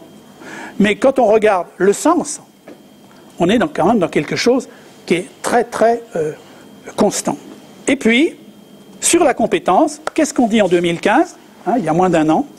Une compétence est l'aptitude à mobiliser ses ressources. Qu'est-ce que c'est que les ressources ? Connaissances, capacités, attitudes, déjà vu. Pour accomplir une tâche ou faire face à une situation complexe ou inédite. Le pluriel n'est pas une faute.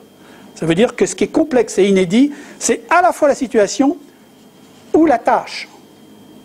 Tâche complexe, situation complexe ou inédite. Inédite, ça veut dire c'est la première fois que l'élève rencontre quoi ? Non pas qu'il rencontre la connaissance, ou la capacité qu'on lui demande de mobiliser. Parce qu'alors là, si lui, il doit mobiliser des connaissances, des capacités qu'il n'a jamais rencontrées, là, ça veut dire que l'évaluation est un instrument qui mesure chez les élèves des choses qu'ils ont appris ailleurs qu'à l'école. C'est moyen, hein, surtout quand on est en éducation prioritaire, si j'ai bien compris. Donc attention, hein, inédite. Et alors là, la chute est extraordinaire. Je vous engage à la porter en badge, de façon extrêmement démonstrative. Ce que dit le texte, c'est « Connaissances et compétences ne sont ainsi pas en opposition ». Bon, ça c'est pour faire pièce, hein, dans le décret, son annexe, à un certain nombre d'idées qui, c'est plus le cas maintenant évidemment, ont quand même parcouru le landerneau pédagogique sur le mode « Oui, cette histoire de socle, de compétences, c'est une façon comme une autre de nous subrepticement nous faire accepter un SMIC culturel qui entraîne la baisse du niveau et des exigences à l'endroit des élèves. Tout fout le camp. Point de suspension. » Eh bien, non. Enfin, pas en tout cas à cause de ça. Connaissances et compétences ne sont pas des réalités qui sont étrangères. Et on peut même dire, quand on regarde la définition, qu'il ne peut pas y avoir, au moins scolairement, hein, ou dans le champ éducatif, il n'y a pas de compétences maîtrisées chez les élèves s'il n'y a pas des connaissances acquises. C'est clair, ça. Autrement dit, la logique du socle n'est pas quelque chose qui va contre la logique des disciplines. Non, non et non. Dire ça, c'est ou ne pas avoir compris, ou être fourbe, avec de mauvaises intentions. Mais ça n'existe pas non plus. En tout cas, pas en éducation prioritaire, évidemment. Puisque ce sont des zones d'excellence pédagogique. Autrement dit,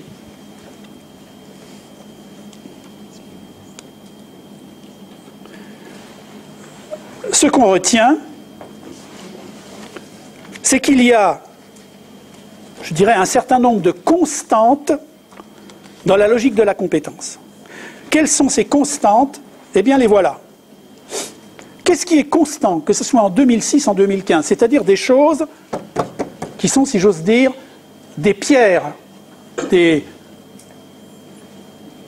grosses, hein, des pavés, des rochers, des mini-rochers, qui permettent, comme on dit, de passer le gué, vous voyez, sans craindre de se mouiller les pieds. Quelles sont les constantes? C'est-à-dire ce sur quoi se construit le sens.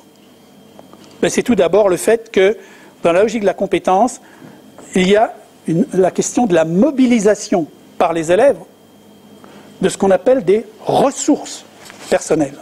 Et ces ressources sont constituées d'au moins 3 types d'éléments: des connaissances, hein, voilà, des capacités, c'est-à-dire des savoir-faire, des capacités, vous voyez ce qu'on veut dire, hein, et d'ailleurs des capacités, des savoir-faire qui n'appartiennent pas non plus à une sorte de méthodologie qui plane de façon indistincte au-dessus des disciplines. Quand on parle de capacité de savoir-faire, on ne parle pas seulement de comment que je fais pour utiliser intelligemment mon cahier de texte. Comment que je fais, enfin je peux m'exprimer autrement aussi, hein, comment est-ce que je fais pour me retrouver dans la documentation, au centre de documentation et d'information. Ça existe. Mais les capacités sont aussi des choses qui sont directement ancrées aux disciplines. On y viendra tout à l'heure. Ce qui est constant aussi, dans la logique de la compétence, c'est qu'on doit mettre les élèves en face de tâches ou de situations problèmes au sens très large, hein, de tâches et de situations complexes. Et ça, pas uniquement quand on les évalue, même quand on est en phase de construction de l'enseignement-apprentissage. Autrement dit, si je travaille avec les élèves, je ne sais pas quoi, un temps de l'indicatif, si je travaillent une notion de mathématiques, je ne sais pas, comme le calcul de la circonférence du cercle. Je dis n'importe quoi.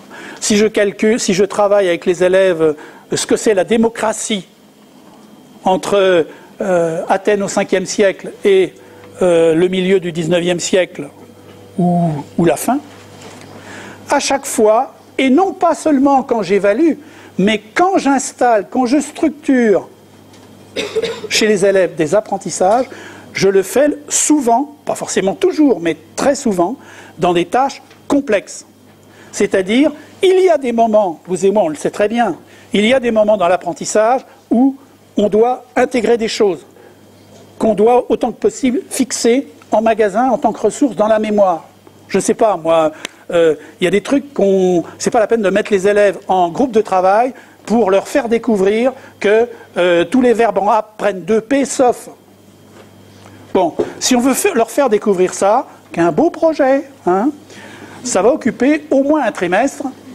Ils auront été extrêmement actifs, ils seront sûrement un peu ennuyés. Ça, peut-être qu'ils le sauront. Mais voilà, on sera quand même passé à côté d'un maximum de choses.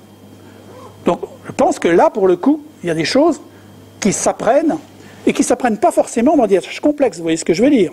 Et d'ailleurs, qui peuvent faire l'objet d'un contrôle d'acquisition assez simple et qui, pour le coup, peut être noté. Pourquoi pas? Mais il faut aussi qu'au-delà de ça, nous les entraînions à se confronter à des... Alors, ou individuellement ou en groupe, mais aussi individuellement, être confrontés à des situations, à des tâches complexes, c'est-à-dire qui requièrent de leur part une intelligence des situations, des tâches, et une invitation à aller puiser en eux, dans leurs ressources, pour décider eux-mêmes ce qu'ils vont mobiliser comme connaissance, comme capacité, pour essayer de trouver une ou des solutions à cette tâche ou ce problème. Donc vous voyez que là, la logique de la compétence, contrairement à ce qu'on dit quelquefois, n'est absolument pas une baisse dans les exigences à l'endroit des élèves. Tout au contraire. Si la logique de la compétence n'est manipulée que pour évaluer, c'est quelque chose qui peut très bien entraîner, je dirais, une sélection plus dure que même la notation. Ça veut dire qu'on est fondé à évaluer les compétences si la logique de la compétence irrigue, structure, nourrit aussi notre enseignement en phase d'apprentissage des élèves. On y viendra encore ensuite. Donc on retiendra que la logique de la compétence, c'est-à-dire la logique du socle, concerne l'enseignement-apprentissage avant que de concerner l'évaluation. J'ai l'air d'insister un peu lourdement, mais bon, parce que aujourd'hui, comme vous le comprenez, j'ai pris un peu de distance, institutionnelle et géographique d'ailleurs, avec le quotidien des classes. Mais quand même, de temps en temps, pour les besoins de nos missions, on va dans des établissements, dans des écoles, dans des classes, quand on veut bien nous y tolérer. En tout cas, je pense que cette idée selon laquelle la logique de compétence ne concerne pas que l'évaluation est une logique fondamentale. Sinon, on va évaluer des compétences, on va utiliser la compétence que pour évaluer, et donc la plupart du temps, on va mettre, et surtout les élèves qui ne sont pas bien solides, on va mettre les élèves en difficulté par rapport à un exercice scolaire pour lequel ils n'ont pas été préparés. C'est ça. Hein. On va y revenir.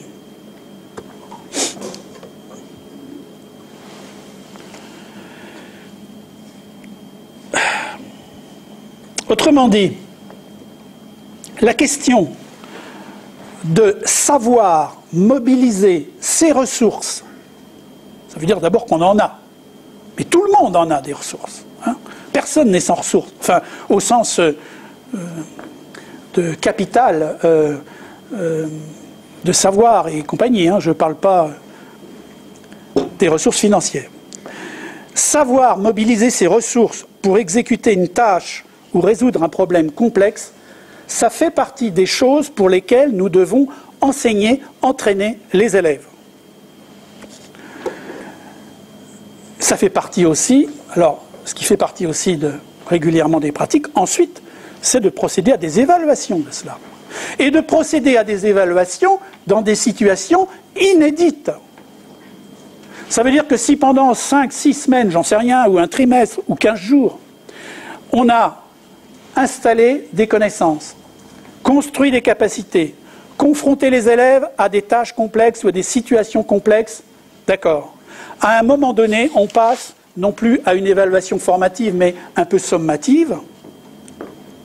À ce moment-là, ce qu'on essaiera de voir chez eux, c'est si effectivement ces mêmes savoirs, ces mêmes connaissances, ces mêmes capacités, ces mêmes attitudes qui ont fait l'objet d'un entraînement sont acquises, maîtrisées chez l'élève.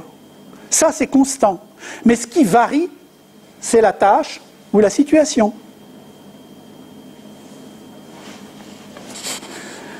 Et pourquoi est-ce qu'il faut qu'elle varie?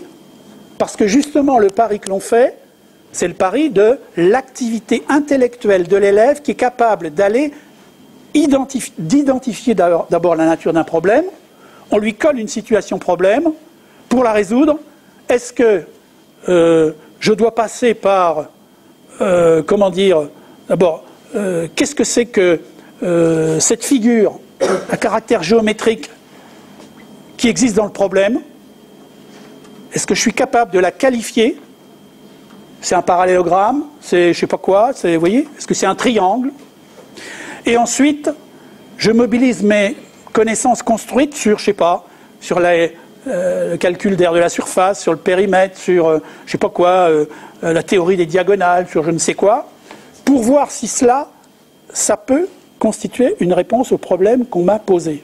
Ce n'est pas du tout la même chose que de dire, prenez une feuille, quelle est la formule du calcul du périmètre du rectangle? Ça, c'est le modèle exposition-application qui ne fait pas appel à la compétence. Et qui, vous l'observerez, peut très bien, chez la plupart des élèves, emporter des notations extrêmement satisfaisantes. Alors pourquoi s'en priver? On peut le faire.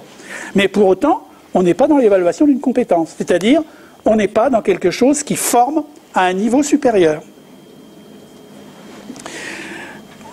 Alors, ça veut dire qu'au bout de tout cela, ce qu'on retient de cette affaire, et je l'insiste, de cette affaire qui n'est pas complètement nouvelle. Elle est nouvelle à l'échelle de l'histoire du système éducatif, mais elle a quand même un peu plus de 10 ans. On retient une chose, c'est que tout cela, inévitablement, impacte un peu, beaucoup, ou plus, ou moins, nos pratiques.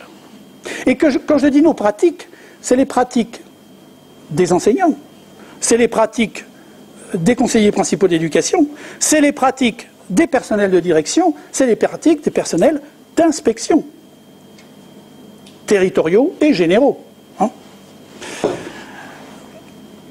Ce qui est essentiel, donc, on le voit bien, et qui n'est pas forcément, comment dire, réalisé, ou qui n'a pas été fait dans le cadre de nos formations initiales ou continuées, mais peut-être qu'il ne l'est pas encore totalement fait aujourd'hui. Mais enfin, ça, je ferme la parenthèse.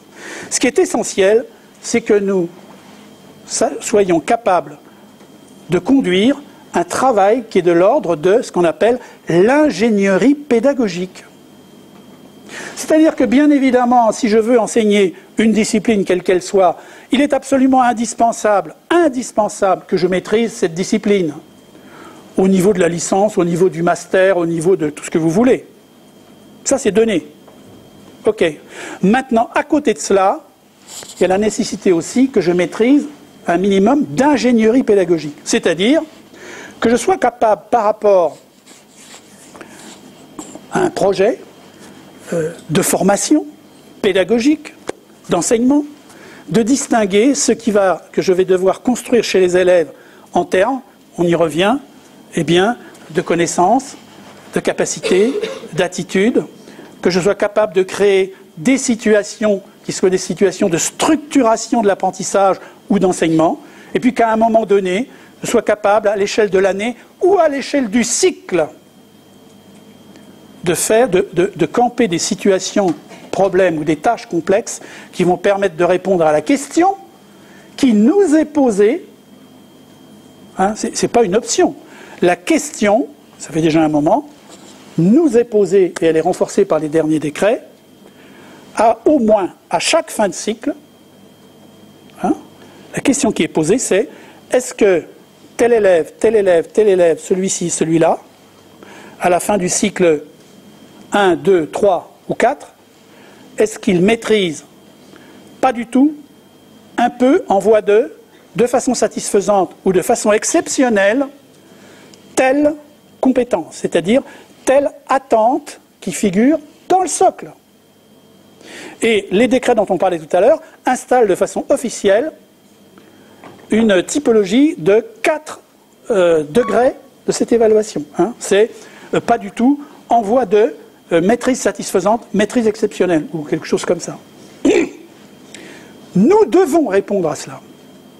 Et pour répondre à cela, si je réponds non, parce qu'il a 3,5 sur 20 dans telle discipline, ce n'est pas une bonne réponse.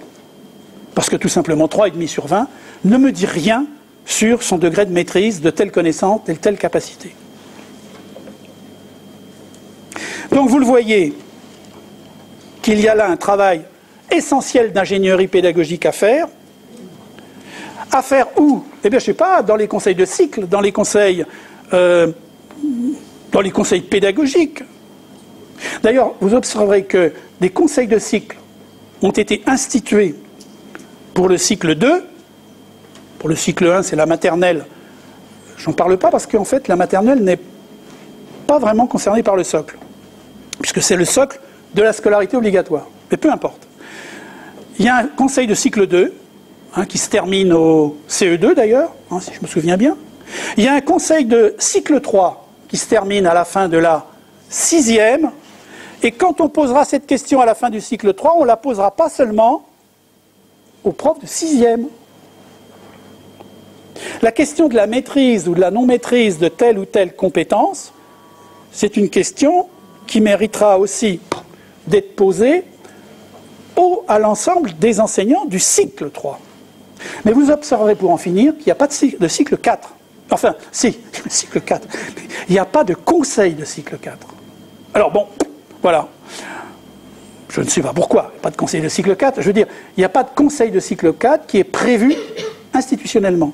Alors moi, chacun, par rapport à cela, décidément, hein, il y a du sabotage. Par rapport à cela, chacun apprécie les choses.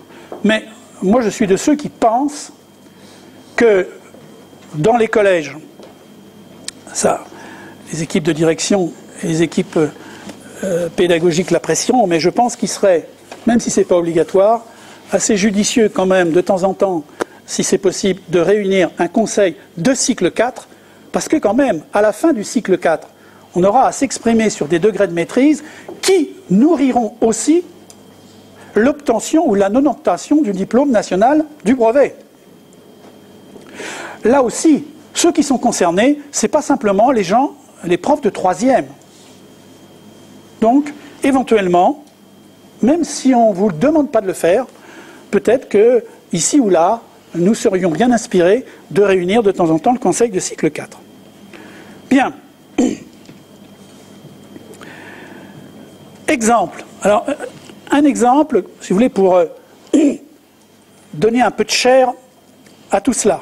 C'est-à-dire, je ne sais plus trop où on en est. Non, en tout cas. Voilà. Pour donner un peu de chair à cette question de logique pédagogique du socle. Si vous allez, par exemple, dans le décret du 31 mars 2015, ça veut dire que dans ce décret, vous allez trouver, par exemple, pour la fin du cycle 3, un certain nombre d'attentes qui sont parfaitement formalisées. Ça existe. De même que maintenant, si vous allez voir les programmes disciplinaires du cycle 3, vous verrez qu'il y a un certain nombre de notions, de connaissances à faire passer, de capacités, mais qu'il y a aussi, au regard de ça, dans les nouveaux programmes, un certain nombre d'attentes de fin de cycle, mais aussi d'attentes intermédiaires. Ça, il faut le travailler. Alors, exemple, si je regarde cycle 3 dans un domaine qu'on pourrait appeler mathématiques. Alors, ça doit être le domaine 2, ça. C'est le deuxième domaine? Je ne sais plus. Enfin, bon, voilà. Parce que vous savez qu'il y a le premier domaine qui est subdivisé en 4 sous-domaines, et puis après, il y a le deuxième domaine, troisième domaine, quatrième domaine. Je ne sais plus si c'est le deuxième ou le troisième, enfin, peu importe. Qu'est-ce qu'on y lit? Parmi les attentes à l'endroit des élèves, fin de cycle 3, fin de 6e, fin de CM1, CM2, 6e. On lit la chose suivante. Qu'est-ce qu'on attend des élèves? Eh bien, on attend la chose suivante, je cite. Enrichir la notion de grandeur en abordant la notion d'aire d'une surface et en la distinguant clairement de celle de périmètre. Fermez les guillemets. Autrement dit, qu'est-ce qu'on nous dit? On nous dit que, à partir de la rentrée prochaine, en fin de cycle 3, les élèves devront, comment dire, avoir une certaine maîtrise de la notion de grandeur et en particulier être au clair sur ce qu'est l'aire d'une surface et être capable de le distinguer du périmètre avec les modes de calcul et la pertinence de la mise en œuvre de cette affaire-là. Bon, voilà. Voilà une attente de fin de cycle 3. Eh bien, la question qui se pose, c'est comment est-ce qu'on construit... D'abord, quelles sont ici les connaissances, les capacités, les attitudes qui sont requises chez l'élève pour la fin de cycle, mais éventuellement pour la fin de CM2, pour la fin de CM1. Donc, qu'est-ce qu'on va mettre en place d'un point de vue architecture globale, sur ces 3 années, entre le CM1, le CM2 et la 6e, pour s'assurer que progressivement, mais solidement, ça va être construit à la fin du cycle 3 chez chaque élève. Ça, c'est une bonne question. C'est une question d'ingénierie pédagogique. C'est même la question qu'il va falloir se poser urgemment dans les conseils, écoles, collèges. C'est-à-dire là, ça ne va plus être la question de comment on fait pour installer de la continuité école-collège. Oui, bon, d'accord. Alors la question, c'est ça maintenant. Donc, messieurs les principaux, messieurs les inspecteurs du premier degré, là, il y a un beau sujet. Et c'est un sujet qu'on ne pourra pas aborder lorsqu'on arrivera vers le mois d'avril-mai de la fin de la 6e. Non. Cette question, elle doit être abordée dès l'entrée du cycle 3. Enfin, pour les élèves qui rentrent en cycle 3. Alors évidemment, à la rentrée prochaine, aussi pour ceux qui rentrent en 6e. Bon, puisqu'on est dans une montée en charge.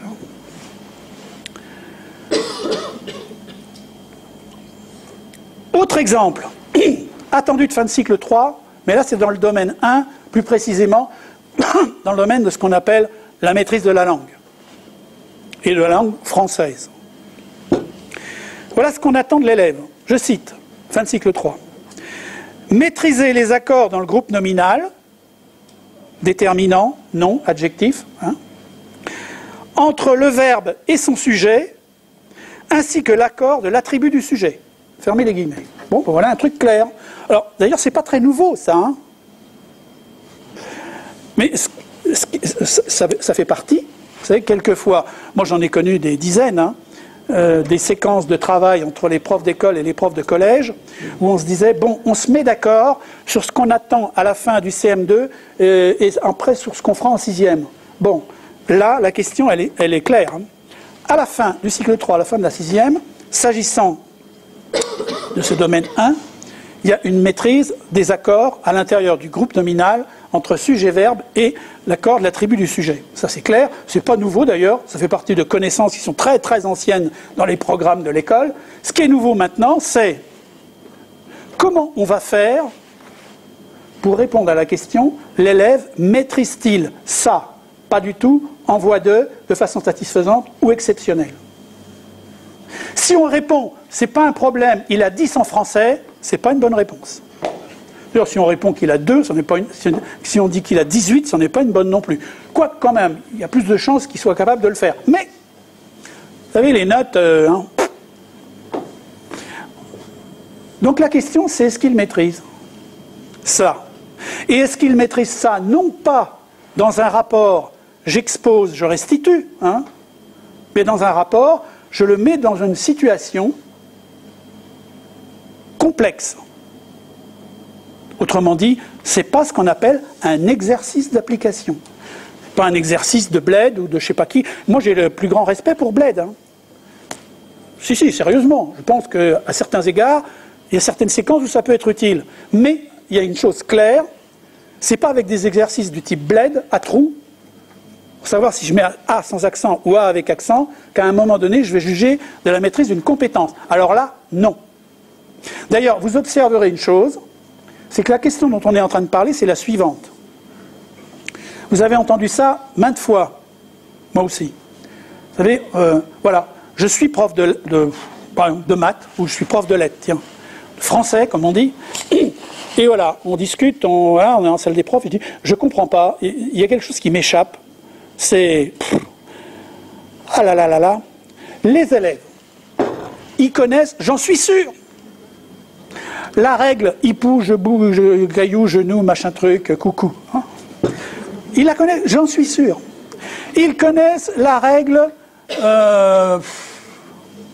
de tous les adverbes qui se terminent en amant, prennent, bon voilà, sauf, enfin non, voilà, sauf ceux qui s'écrivent. Bon. Ils connaissent. Ça c'est clair, tous. Parce que là, on va travailler. Je les mets en production d'écrit. On fait une dictée. Ils me collent des fautes incroyables en rapport avec cette règle qu'ils connaissent. Comment ça se fait? Ils sont vraiment étourdis. Ben non. Alors ils ne sont pas étourdis, ils ne manquent pas de motivation. Simplement, voilà ce qui se passe quand on n'habitue pas les élèves à être aussi confrontés à ce qu'on appelle des situations complexes. Stabiliser et structurer des apprentissages avec des exercices répétitifs, pourquoi pas? Mais si on en reste là, pour eux, ce n'est pas une ressource qui fait sens, ce n'est pas un truc qu'ils iront chercher parce qu'ils le trouvent nécessaire pour résoudre tel ou tel problème orthographique. On peut faire la même chose avec les tables de multiplication, avec ce que vous voulez, avec, comment ça s'appelle, les identités remarquables. Ces machins-là, qui doivent être dans le temps, ça devait être en quatrième, un truc comme ça. Voilà, A plus B au carré égale machin truc, tout ça. On peut le savoir par cœur et être infoutu de s'en servir pour résoudre des problèmes. Je sais, je l'ai vécu. Dramatiquement. Je n'ai pas eu que des bons professeurs de mathématiques. Bon, disons que je n'étais pas un bon élève, quoi, c'est tout, quoi. Donc vous voyez ici ce en quoi cette affaire, assez rapidement, interroge, je dirais, à la fois notre pratique individuelle au quotidien, mais aussi interroge ce que j'appelle le pilotage des apprentissages au niveau du cycle, au niveau d'un établissement. C'est-à-dire que ces questions-là, éminemment pédagogiques, elles interpellent, comme on dit maintenant, de façon très claire, la responsabilité des équipes de direction et des équipes d'inspection territoriale. Hein? C'est-à-dire, progresser dans cette affaire, c'est une affaire de pratique individuelle, mais c'est aussi une affaire de pratique collective. Ça veut dire que là, il y a des beaux sujets pour les conseils de cycle, pour les conseils pédagogiques, et que sais-je encore. Au bilan. Au bilan, ça veut dire que la logique de la compétence est bienveillante. Pourquoi? Parce qu'on a, d'une part, une centration sur l'enseignement, mais aussi, et surtout, sur l'apprentissage des élèves.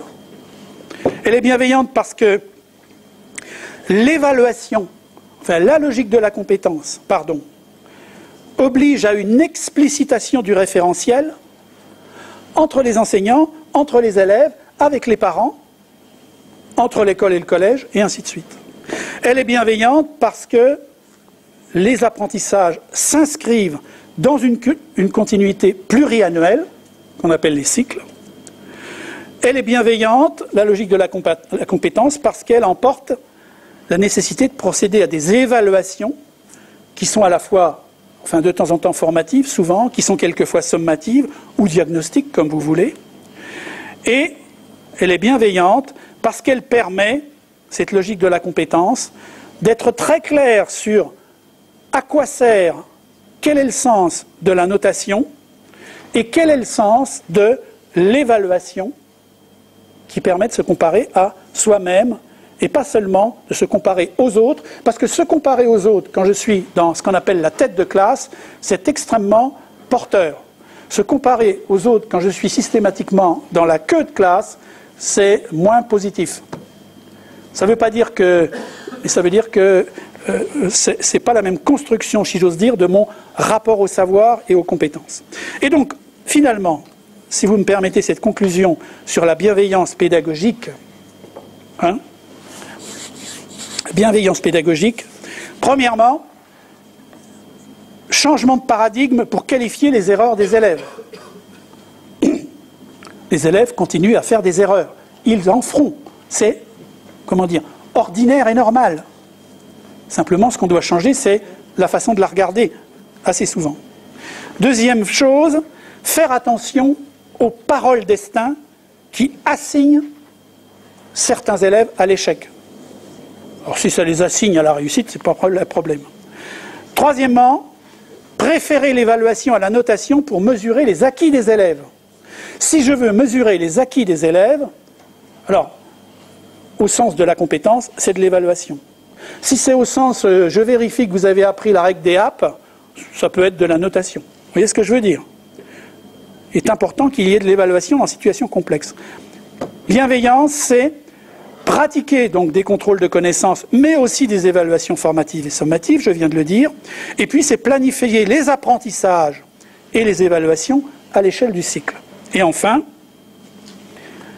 être bienveillant, ça on ne le dira jamais assez, c'est être pédagogiquement exigeant. Exigeant, ça veut dire que la bienveillance, ce n'est pas de la complaisance, parce que la complaisance, par exemple, c'est de se conformer aux goûts et aux aspirations des élèves. Oh, ben, ils aiment bien la préhistoire. Donc, on a fait la préhistoire entre septembre et décembre. Ça les intéresse. Ah oui, c'est vrai d'ailleurs, hein, mais ce n'est pas suffisant. Hein. Ça veut dire que la complaisance, c'est aussi quelque chose qui conduit à enfermer les élèves dans leurs connus et dans leurs habitudes. Or, s'il y a bien quelque chose qu'il nous faut absolument faire, et en particulier en éducation prioritaire, c'est faire en sorte d'ouvrir les élèves à autre chose que leurs habitudes et leurs connus. Même si ça doit les déstabiliser, les stresser. Être confronté à une situation complexe, c'est stressant. Voilà. Mais pour autant, on survit. Surtout si on est aidé. Surtout si on sait que ce stress est lié à une phase d'apprentissage et non pas systématiquement à une phase d'évaluation-sanction.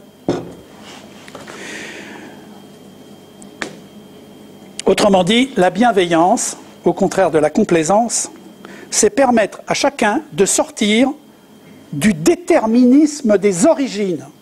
Et le déterminisme des origines, si on n'aide pas les élèves à en sortir, alors là, pour le coup, on n'est absolument pas bienveillant. Alors quand je parle d'origine, je parle d'origine géographique, d'origine familiale, du style mes parents, mes grands-parents, de père en fils, depuis 14 générations, nous sommes professeurs, donc mon fils, tu seras professeur. Ça, c'est un déterminisme familial. Celui-là, il n'est pas très grave, vous voyez, parce que bon... Enfin, il n'est pas très grave. Je dis ça parce que vous êtes là, mais sinon, c'est pas ce que je pense. Il y a aussi les déterminismes culturels. Il y a les déterminismes, je le dis, géographiques, du style. Oui, mais vous comprenez, vous savez, ils s'appellent le Guédec, sont des Bretons. Avec les Bretons, vous savez, c'est quelque chose. Hein. Ils sont têtus. Hein. Les Auvergnats sont radins. Enfin, vous voyez, le déterminisme des origines, c'est ça. Hein. Alors les déterminismes culturels, je ne vous en parle pas. Alors là, on pourrait même parler d'autres déterminismes qui font beaucoup couler d'encre et puis aussi, je dirais, qui créent beaucoup de transpiration dans les établissements depuis quelque temps. Ça veut dire que la vocation de l'élève, de l'école, c'est d'aider les élèves à sortir ou à échapper à tous les déterminismes qui pèsent sur eux. Autrement dit, à les rendre autonomes. Personne n'est assigné à quoi que ce soit par des origines. Personne. Sauf à avoir une conception de l'être humain qui ne soit pas conforme à la Déclaration des droits de l'homme et du citoyen. Autrement dit, pas de complaisance, et puis, exigence pédagogique, c'est-à-dire, exigence, vous le comprenez, c'est ne pas mettre l'élève en difficulté seulement au moment de l'évaluation. Parce qu'on peut être exigeant avec les élèves de façon totalement perverse, si j'ose dire. C'est-à-dire, bon, allez, on parcourt le programme de ceci ou de cela, et à un moment donné, on les colle devant des situations d'évaluation ou de contrôle qui sont extrêmement, disproportionnées par rapport à ce qu'étaient les exigences de la phase d'apprentissage. Ça, c'est une mauvaise acception de l'exigence, c'est très clair. Hein, l'exigence, elle vaut dans l'évaluation, mais avant, elle vaut dans les projets d'enseignement et d'apprentissage que nous formons pour les élèves. Alors évidemment, l'exigence, c'est pas, c'est pas le harcèlement, hein. C'est pas le chantage, c'est pas la culpabilisation. L'exigence, elle est centrée sur les connaissances, les capacités et les attitudes attendues des élèves. Et puis enfin, c'est une exigence qui vaut évidemment pour les élèves, mais qui ne vaut pas que pour les élèves. C'est une exigence qui vaut aussi pour nous, que nous soyons enseignants, assistants d'éducation, conseillers principal d'éducation, profs documentalistes, personnel de direction, d'inspection, de tous horizons. Et ce sera, je dirais, mon dernier mot. Je vous renvoie, parce que je pense que c'est encore utile, si vous ne l'avez jamais regardé, d'aller de le découvrir, à un rapport des deux inspections générales, IGEN, IGAENR, qui a été produit en 2006 et qui a été coordonné, ce rapport, d'une part par Anne Armand, qui est aujourd'hui adjointe du doyen, et d'autre part par, à l'époque, Béatrice Gilles, qui était IGAENR et qui est maintenant recteur de Créteil.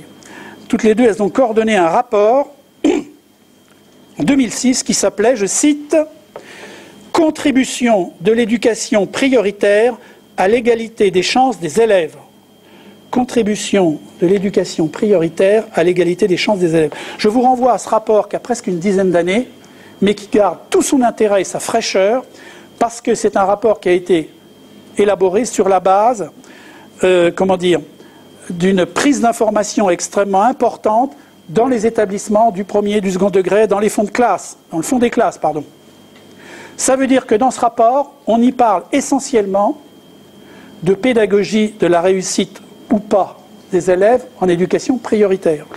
Et dans ce rapport en particulier, on souligne, alors que ce n'était pas encore la mode, que l'exigence à l'égard des élèves, quelque chose qui ne doit pas nous conduire à en rabattre, comme dit Jean-Paul Delahaye, sur les objectifs, sur l'ambition, sur les connaissances, les capacités que nous avons à construire chez tous les élèves, y compris en éducation prioritaire. Mesdames, Messieurs, merci de votre attention.